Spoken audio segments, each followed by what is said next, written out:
Pero actualmente el Estado de Derecho ha sido superado por el Estado constitucional.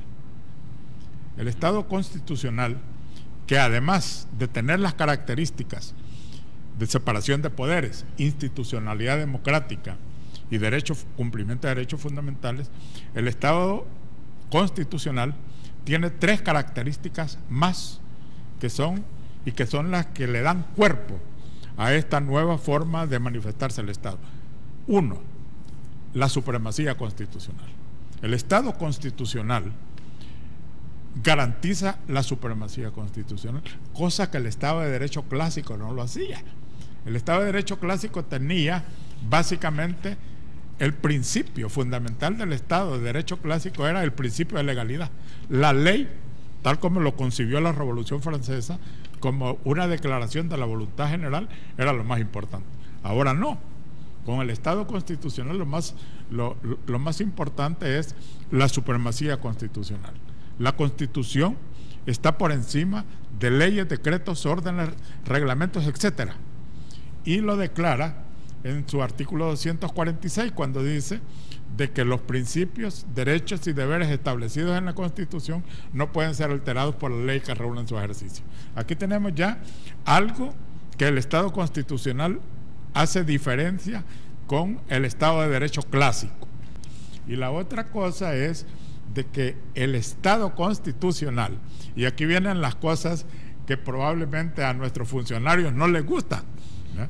Pero que el Estado constitucional tiene un tribunal constitucional, tiene un órgano constitucional que se encarga de que esta Constitución esté por encima no solo de las leyes, decretos, órdenes y reglamentos, sino que también esté por encima de los poderes arbitrarios que algunos funcionarios se atribuyen, ¿verdad? Porque aquí todavía estamos en situaciones complicadas de funcionarios que todavía tienen resabios monárquicos, ¿verdad? Que consideran de que sus actuaciones y sus decisiones pues no tienen marco jurídico, no tienen marco constitucional.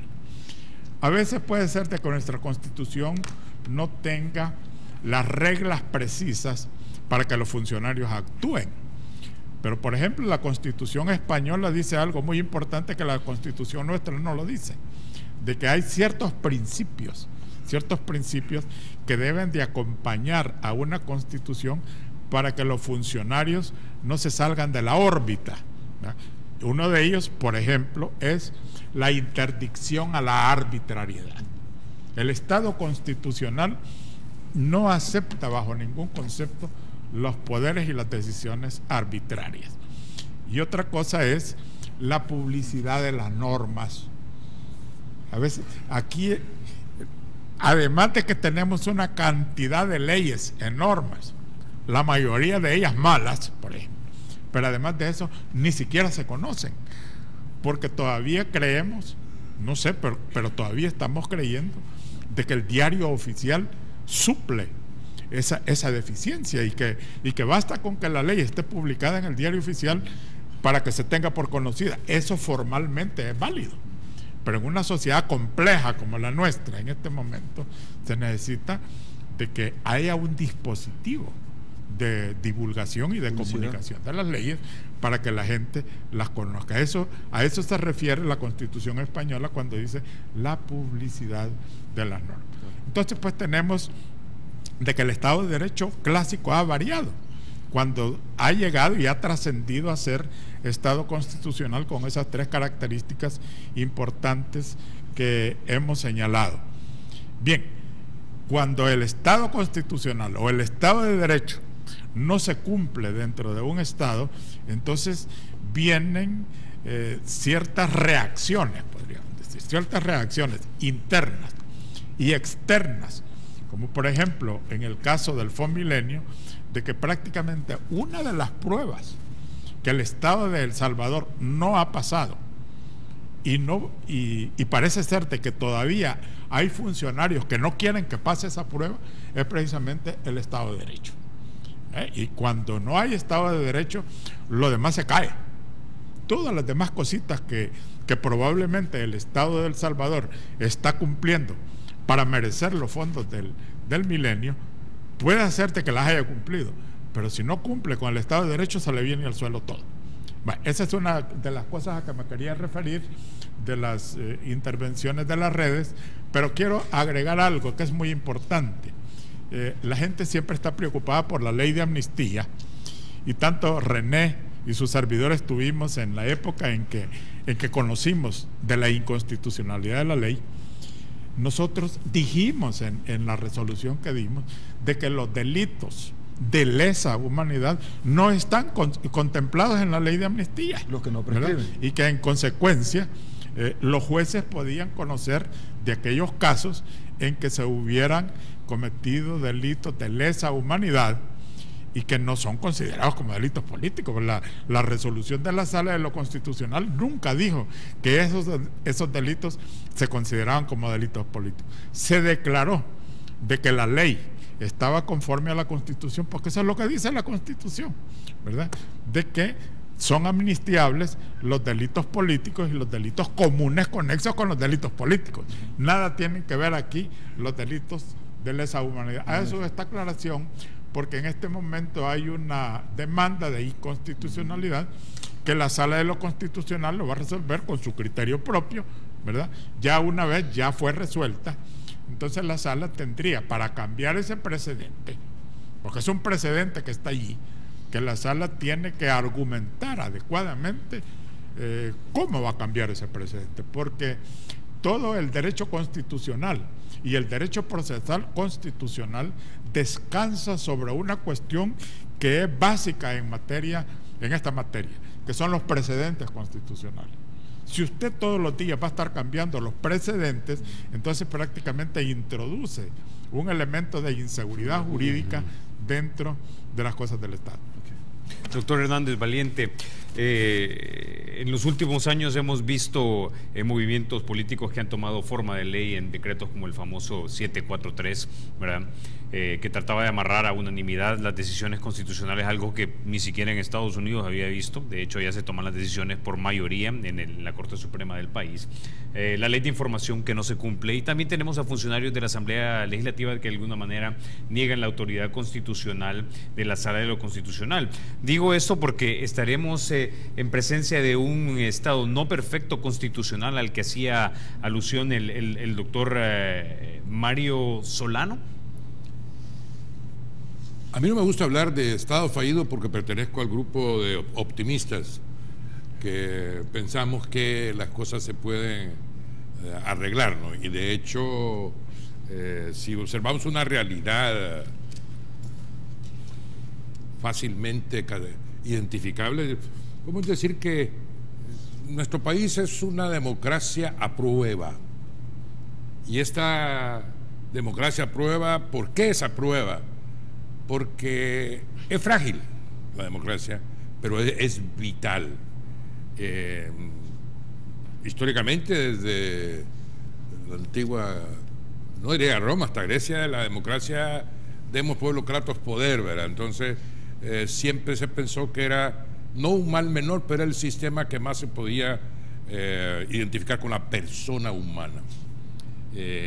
Hablando después de la clase de Estado de Derecho que nos da Mario Solano, en realidad sabemos que la prueba, esta democracia prueba, y este momento que estamos pasando es un momento difícil, es un momento incierto para muchos ciudadanos que ven sobre todo en las encuestas, que ven que hay dos candidatos que están parejos y representan dos ideologías diferentes. En una ideología se habla de comunidad, y en otra ideología se habla de clases antagónicas, todavía de lucha de clases, y entonces nos entra algún temor de las reminiscencias de los estados socialistas, de términos que forman eslogan políticos que nadie entiende qué son, pero que dan unos ejemplos muy lamentables, como el del socialismo del siglo XXI de América Latina, ¿no? En los países que están matriculados en ese eslogan político de siglo XXI, socialismo del siglo XXI,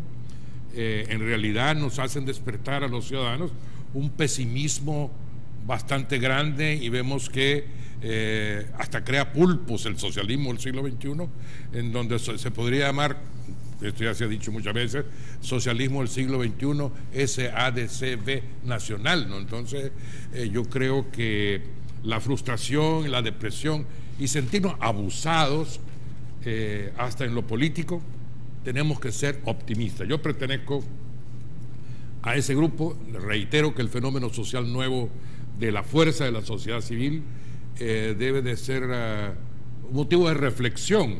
Fíjense que la sociedad civil impuso la democracia a reyes políticos en el tema que usted acaba de señalar, 743. Esto se debe a la sociedad civil.